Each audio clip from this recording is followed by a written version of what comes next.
It's time for a classic character profile now. So this week we saw Lloyd getting involved with the lovely Andrea, so I thought we would pick somebody this week who was an ex-flame of Lloyd's. She is lovely legs herself, Kelly Crabtree.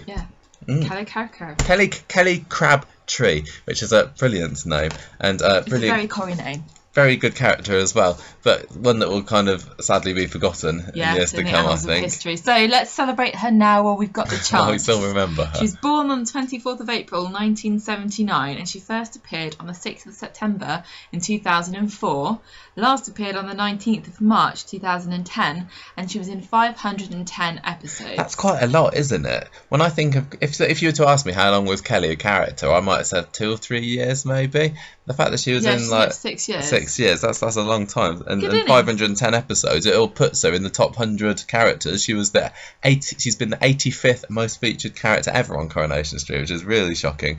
In the same number of episodes as Phyllis Pierce, and only one episode behind Eddie Yates. And Eddie Yates is a really huge character. Yeah, well, don't forget though that it's all weighted more towards modern characters because of the amount of time. Yeah, that's true. Amount of episodes there are per week now. Yeah, but still 6 years. That's a long time for a background machinist, which is in a way all she was, with a couple of affairs here and there. She is played by Tupele Dorgu. Good name. And she needs to update her website, because when I was doing some research for this, it still said on her homepage, which is like tupele.com, I play Kelly Crabtree in Coronation Street at the moment. Something makes me think she's forgotten the login up details for that one. Most interesting fact of all that I found about Kelly Crabtree. The most interesting fact about her is something to do with a completely different person. Yeah, Natalie Gamidi auditioned for the part. Now, why did they turn her down? Do you think they were like, we've got a part for you, we're going to have to wait a few years? I think they wanted somebody who was a little bit more common. You know what I mean? There is a certain grace about Natalie Gamidi, isn't there? Yeah, and I'm not saying that Tupele Dorgu is common, but she could play that character, and I don't think that Natalie would have played her quite so well. I think the thing about Natalie Gamidi is that when she looks evil, she looks like she's going to murder you. Whereas when Tupele looks evil, she kind of has a bit of a comical look about her. She's a far more comic actress than Natalie Gamidi. Yeah. There was nothing funny about Kirsty. There's nothing funny about Kirsty, but that was okay. Yeah, she wasn't that character. She would never have been a comic character the same way that Jenna just wouldn't. No, exactly. Tupele's casting was announced in 2004 by ITV, when they said she will take over from Karen MacDonald as the street's sex kitten with claws. Taking over from Karen MacDonald? I don't think she... Is she that similar to... Why do they have to call people sex kittens? I didn't think she was much of a sex kitten. I don't think Karen was sexy, and I don't think Kelly Crabtree was sexy. I think they were just good-looking women. She was also cast alongside Jenny Platt, who played Violet. Interestingly, in the Digital Spy article I read that was announcing their casting, Violet was called Julie back then, so she was one of these characters that they had renamed. On her casting, Tupele said, Kelly is sexy and uses her sexuality to get what she wants. She doesn't take any prisoners and is incredibly selfish. She looks a bit like a dolly bird, but she's not to be underestimated. I can imagine that she will be causing lots of trouble and making a few enemies along the way. So let's find out how true that was. In 2004, Kelly made her first appearance. Really weird how she came in, because her first appearance was her last day at Underworld, because she was going to get married and move away, and she was like saying, "Oh, I've been here all this time, and I'm just not one of the factory girls," like along with Hayley and Janice. They were kind of making a joke about, like, she was like, "Oh, you guys never include me" and stuff, wasn't it? Yeah. It was really weird because she hadn't been in the background before. But anyway, so she is supposed to be getting married, so she leaves the job. Sean is hired as her replacement by Danny Baldwin. However, Kelly's fiance has cheated on her, dun, dun, dun. So she has to beg for her job back. So she manages. I think Danny keeps Sean and takes her back as well. And actually, she develops quite a flirtatious relationship with Danny. He had nicknames for all of the people around the factory. So like there was Janice was Gobby and Sean was Mincemeat, and Kelly's nickname was Legs, and that kind of stuck with her for the whole of the time that she was in it. She was incredibly tall. She was very tall. She did have long legs. I would have called her the Fro because of her afro hair. One of her first little storylines was she challenged herself to seduce Sean. She didn't quite believe that he was gay, or she thought that she could like turn any man because with her sexiness, obviously. But he rebuffed her, and then so she accused him of hitting her. Wow, yeah, that's how you get back at a guy. Yes, Danny guessed the truth, however. Considering he called him mincemeat, I think he knew all along. In 2005, Kelly started dating Lloyd, which is the tie to this week's episodes. But she thought that he had been cheating on her, so she spiked his drink with laxatives. I'm sensing a theme here of insanity. But it turned out he wasn't properly cheating with her. He was being blackmailed by a woman that he had been having an affair with in the past. But she's still demanding that he sleeps with her to keep her quiet about their little affair. It's all a bit confusing, but yeah, anyway.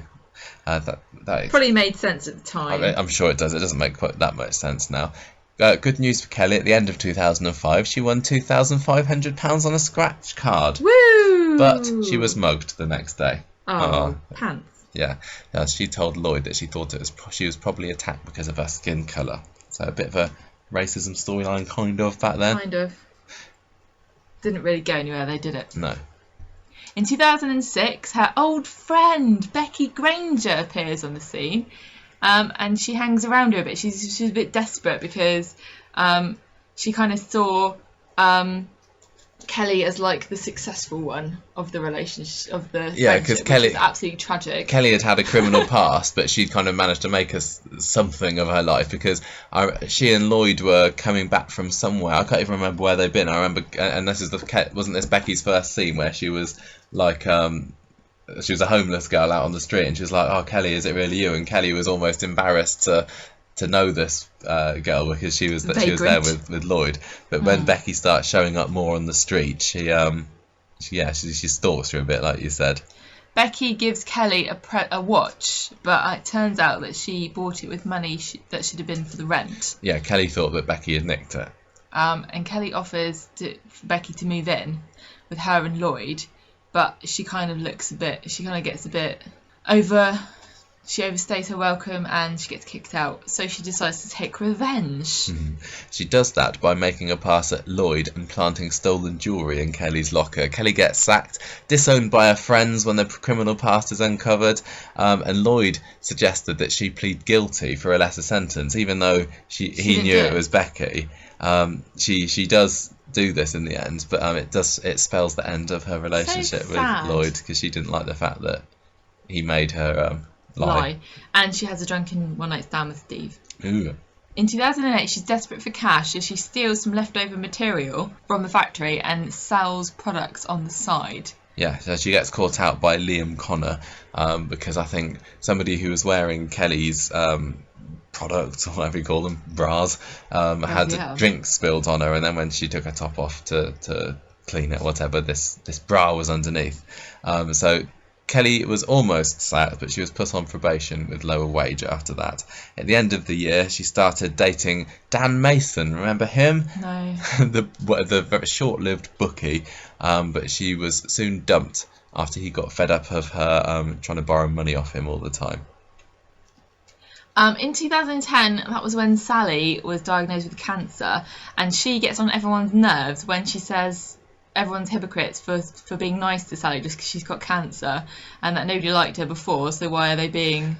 Yeah, Kelly was always very stubborn, and she kind of stuck to her guns. She's one of these people that takes great pride in telling it like it is. I think she was quite vulnerable, and she always felt like she had to put on a front, and when she had her story, she was sticking to it almost. Yeah. Carla also calls her out for being lazy and says she's a slapper. Yeah, so Kelly manages to take her revenge on Carla thanks to a little scheme of Nick's, because Nick wants to buy into the factory. He persuades Kelly to get access to Carla's accounts for him, so he knows how much to offer for the business or something. Oh yeah, I remember that. Yeah, because when Nick then bought his shares, Carla realised what Kelly had done, and both she and Nick kind of joint fire Kelly, and that's kind of the end of her, because she leaves Weatherfield on a bit of a sour note after insulting all her colleagues and saying what dead-end jobs that they had, and she was going places. She only really had kind words for Janice as she left, but she did have quite a nice exit, because she walked down the street. We got to see a CGI tram going above her head, and she was shouted out, "I'm Kelly Crabtree, the one with the legs." Aww. So it's kind of quite a triumphant ending. And that was pretty much it for Kelly. We seem to have gone through her really, really quickly, because they never really did much with her. She was just a background character, wasn't she? But that was okay. She was a background character. They never, apart from when she was living with Lloyd, we never really knew where she lived. We just didn't know very much about her. They didn't try to develop her family at all, as far as I remember, and most of her storylines involved just her either in the factory or having affairs or short relationships with people. Yeah. And I think that the actress left in the end because of that reason. Yeah, they were kind of underusing her. Yeah. But it was a shame. I really liked her. She said, "I think in terms of character, I wasn't doing as much as I wanted to, and Kelly wasn't developing." Yeah, it's different from like Dr. Carter though, because he really, really was just there to be a doctor. He was basically on the books, wasn't he? And he couldn't really do anything because they needed him. Yeah, they wanted to have a doctor character, and he had to keep turning up to say, "Whoa." Yeah. Don't sprain your ankle. Yeah. And stuff. Yeah, so she went on to do a couple of small TV parts after that, including a voiceover in Brendan's Magical Mystery Tour last year, which is like a coach trip kind of reality TV kind of program. Okay. She also played Velma Kelly in the UK tour of Chicago. I would have liked to have seen that. Which one's Velma Kelly? Velma Kelly's the one that kills her sister and her husband. The one that was played by Catherine Zeta-Jones. Yeah, that would have been interesting to see. Yeah. I'd like that. She's got the legs to pull that one off. Yeah.